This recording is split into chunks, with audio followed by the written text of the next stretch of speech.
Well, he allowed me during the gigs that we did to, if I wanted to do the interval spot, which means those days I didn't necessarily play records or great records.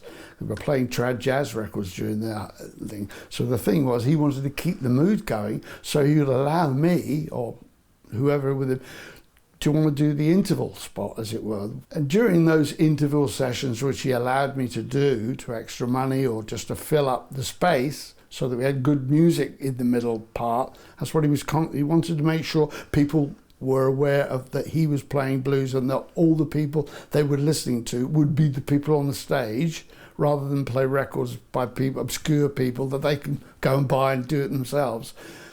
He allowed me to bring onto the stage Andy Summers and Nick Newell and Colin Allen, so that I could fill in what was going to be my own big roll band that we'd been playing together in Bournemouth. They were part of the Bournemouth band that I had, but he allowed me to come up and play in the interval with them, so I could sort of let people know what they could get if they weren't coming to see just Alex, because he was aware that I would leave and that I would want to spread my wings, and it was obvious to him that I was sort of a band leader rather than just keyboard player or, you know, somebody filling in.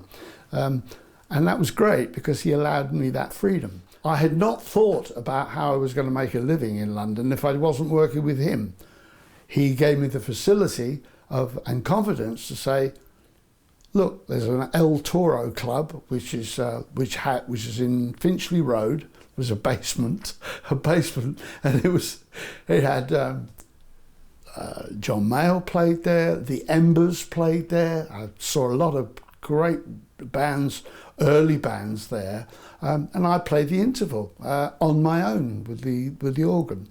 And in fact, it was there where I was playing this interval on a Friday, I believe, 2 nights in the week. Not a fortune, but it was enough to pay the rent, you know, towards paying the rent of living in London. And I was there on November, whatever it was, when Kennedy was. I was schlepping my gear out of the building when we heard that Kennedy had died.